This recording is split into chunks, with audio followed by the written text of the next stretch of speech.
जानतो में सिंधना वो मुंजी तोखा दूरिया जे जीवन जीवन आए छा इते जेल ज़हर तभी सूलिया ये सिंधु देश ये साईं जीएम सैयद ये शहीद बाबा बशीर खान कुरैशी मुझा भाइरो ऐं दोस्तो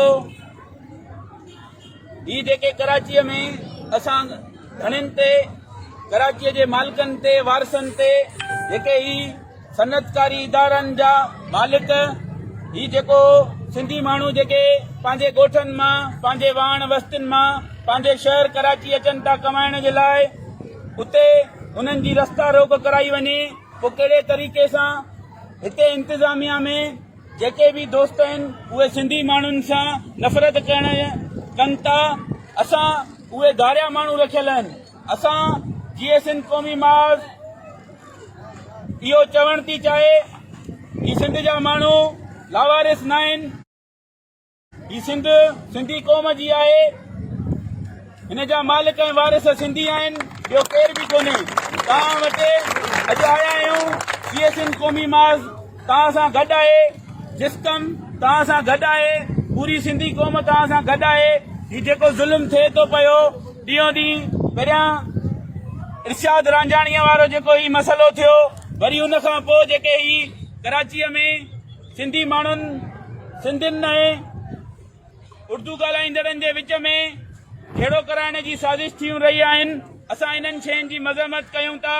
जीअं सिंध क़ौमी माज़ इहो ऐलान थी करे त असां जेके बि हिते ॿाहिरां माण्हू आयल आहिनि उहो सिंध खे पंहिंजी माउ सम्झनि ऐं पंहिंजो कमाइनि हिते। बाक़ी मालिक थियण जी ज़रूरत न आहे। मालिक ऐं वारिस हितां जा सिंधी आहिनि। हर मुल्क ते पंहिंजो माण्हुनि जो हक़ आहे। असां चऊं था पंजाब ते पंजाबियुनि जो हक़ आहे। सिंध ते सिंधियुनि जो हक़ आहे। बलोचिस्तान ते बलोचिस्तान वारनि जो हक़ आहे ऐं उन्हनि माण्हुनि खे पंहिंजा हक़ ॾिना वञनि।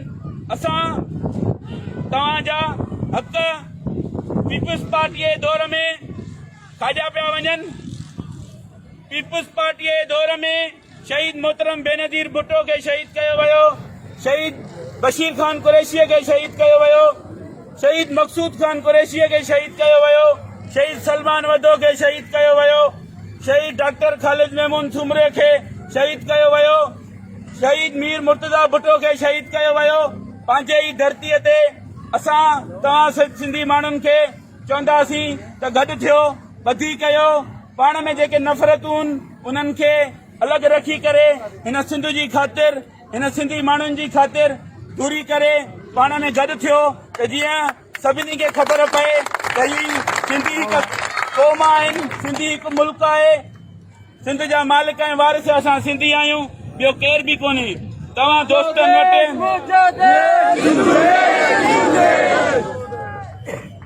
जीवन तो में सिंधना पोइ मुंहिंजी तोखां दूरी आहे। ही जीवन जीवन आहे छा हिते जेल ज़हर तभी सूलिया।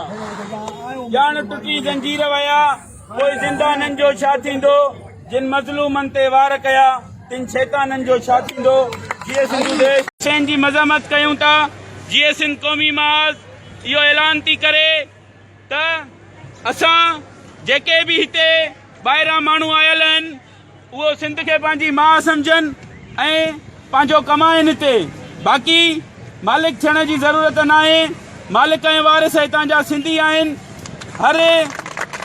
हर मुल्क ते पंहिंजो माण्हुनि जो हक़ आहे। असां चऊं था पंजाब ते पंजाबियुनि जो हक़ आहे। सिंध ते सिंधियुनि जो हक़ आहे। बलोचिस्तान ते बलोचिस्तान वारनि जो हक़ आहे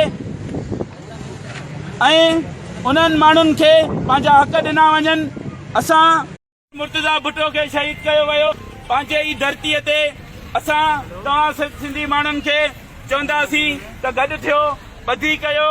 पाण में जेके नफ़रतूं उन्हनि खे अलॻि रखी करे हिन सिंध जी ख़ातिर हिन सिंधी माण्हुनि जी ख़ातिर दूरी करे पाण में गॾु थियो त जीअं सभिनी खे ख़बर पए त ही सिंधी हिकु क़ौम आहिनि। सिंधी हिकु मुल्क आहे। सिंध जा मालिक ऐं वारिस असां सिंधी आहियूं। ॿियो केर बि कोन्हे। तव्हां दोस्तनि वटि